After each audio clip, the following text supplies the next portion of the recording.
extremely worrying, this report, for millions of people right across the UK who are facing already soaring energy bills this winter. What we heard from this report is a worst case scenario. Power outages are pretty frequent, but here in the UK we barely see them at all. But there are a lot of people very frustrated and very angry across the UK right now, and worried because they don't know how they're going to be able to afford to heat their homes in a very cold winter, and they also now don't know whether they will even get that supply. So there could potentially be 4 days of blackout, of power outages across the UK because of this, and this is even after the coal-fired plants are ignited as well. And that's a worry for a lot of people across the UK, and that is being brought about potentially by the increased demand for energy and gas with a cold winter on its way. Essentially, people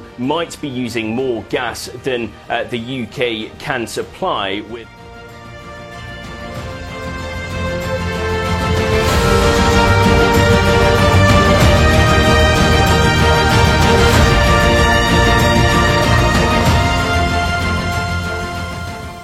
Mati lampu, Inggris padam listrik besar-besaran. Beberapa wilayah di Inggris dilaporkan mengalami pemadaman listrik Minggu malam waktu setempat. Hal ini merupakan pemadaman besar pertama yang terjadi di negara itu sejak tahun 2019 yang lalu. Dalam laporan Express dikutip Senin 8 Agustus 2022, pemadaman listrik dilaporkan terjadi di wilayah Tenggara Inggris yang juga mencakup ibu kota London di Essex misalnya. 514 rumah tangga terkena dampak pemadaman listrik, termasuk di kota Guildford yang kabarnya listriknya telah pulih pada pukul 7.38 pagi. Di satu daerah wilayah Shires Desa Morford, 459 pelanggan dilaporkan terpengaruh pemadaman listrik di 16 kedai pos di Suffolk. 58 rumah tangga terkena dampak pemadaman di sejumlah daerah di pinggiran Invix. Sejumlah daerah di London Raya juga terpengaruh di wilayah itu, termasuk Beckenham, Edham, Isham, Harrow, dan Evil. UK Power Networks melaporkan bahwa lebih dari 3.000 pelanggan secara total terpengaruh oleh pemadaman listrik di seluruh wilayah. Hal ini sudah diakibatkan oleh kerusakan jaringan kabel bawah tanah. Pemadaman listrik di Inggris sekarang sangat jarang terjadi. Ini merupakan perubahan yang signifikan bila dibandingkan pada hari-hari tahun 70-an, ketika ada pemadaman listrik merupakan hal yang biasa. Tetapi pemadaman lokal masih terjadi karena beberapa alasan. Misalnya kecelakaan alam seperti sambaran petir, banjir dan pohon tumbang dalam menyebabkan kerusakan pada kabel dan peralatan. Kontraktor juga mungkin merusak kabel saat mengerjakan peralatan dalam beberapa kasus. Bila kasus ini terjadi, pelanggan Inggris mungkin bisa mendapatkan kompensasi ketika pasokan listrik atau gas mereka padam. Dalam pemadaman listrik adalah tanggung jawab operator jaringan untuk memperbaiki pemutusan dan membayar kompensasi. Krisis energi membuat pasokan listrik di negara-negara Eropa terancam, tidak terkecuali Inggris. Bahkan pemerintah Inggris saat ini sedang menyusun rencana untuk pemadaman secara terorganisir pada musim dingin atau sekitar Januari bulan depan. Menurut laporan Bloomberg, diperkirakan pasokan listrik Inggris hanya sekitar 1/6 dan permintaan pada musim dingin nanti karena kurangnya gas. Kondisi ini bisa lebih buruk jika suhu berada di bawah rata-rata, sementara impor listrik dari Norwegia dan Prancis dikurangi. Dalam skenario terburuk, Inggris bisa mengalami 4 hari pemadaman listrik pada Januari. Untuk mencegahnya, pemerintah akan memperkenalkan langkah-langkah darurat demi menghemat gas. Di samping itu, prospek suram muncul setelah Bank of England pada pekan lalu memperingatkan bahwa Inggris berada di jalur resesi panjang karena harga ekonomi mendorong inflasi menuju 13%. Isu ini menjadi topik utama dalam pemilihan Perdana Menteri baru pada 5 September mendatang, dengan 2 kandidat kuat yaitu Liz Truss dan Rishi Sunak.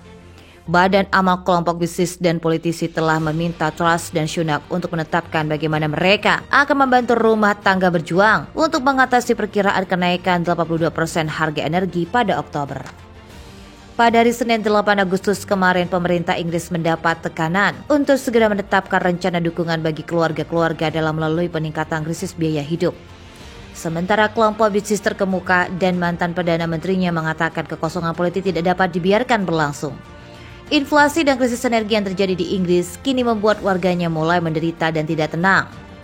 Melambungnya harga energi hingga rekor tertinggi membuat sebuah kelompok anonim bernama Don't Pay UK telah meluncurkan kampanye menyerukan kepada 1 juta orang Inggris untuk berhenti membayar tagihan energi mereka pada 1 Oktober ketika harga diperkirakan akan melonjak. Anggota kampanye mengatakan bahwa sedikitnya 75.000 orang sejauh ini berjanji untuk membatalkan debit langsung mereka untuk gas dan listrik sebagai protes kenaikan biaya. Batas harga energi pemerintah yang ditetapkan oleh regulator ERGM diperkirakan akan naik di atas 3.618 US dollar per 1 Oktober. Ini meningkat hampir 6,5%. Biaya energi sudah naik 54% awal tahun ini. Don't Pay UK memperkirakan bahwa sekitar 6,3 juta rumah tangga Inggris akan terjerumus ke dalam kemiskinan bahan bakar pada musim dingin. Pemerintah menjelaskan kenaikan biaya energi disebabkan oleh meningkatnya permintaan global, dampak pandemi COVID-19 dan konflik militer yang sedang berlangsung di Ukraina. Jubi Don't Pay mengatakan bahwa politisi Inggris dan perusahaan minyak dan gas telah merancang sistem energi yang hanya menyalurkan uang dan keuntungan ke atas, tidak peduli biaya manusianya. Jika pemerintah dan perusahaan energi menolak untuk bertindak, maka pekerja biasa akan melakukannya. Bank of England mengumumkan kenaikan suku bunga tertajam sejak tahun 95 pada hari Kamis karena berjuang melawan inflasi yang melonjak. Regulator menaikkan suku bunga acuannya setengah poin persentase menjadi 1,75% dalam kenaikan suku bunga ke-6 sejak Desember. Bank juga memperkirakan resesi di Inggris, memperingatkan bahwa ekonomi akan mulai menyusut pada kuartal keempat tahun ini dan akan terus berkontraksi sepanjang tahun depan. Inflasi Inggris melonjak menjadi 9,4% pada bulan Juni, dan menurut berbagai perkiraan itu bisa meningkat menjadi 11% dan 15% pada awal tahun depan. Kenaikan harga didorong terutama oleh melonjaknya biaya energi dan makanan.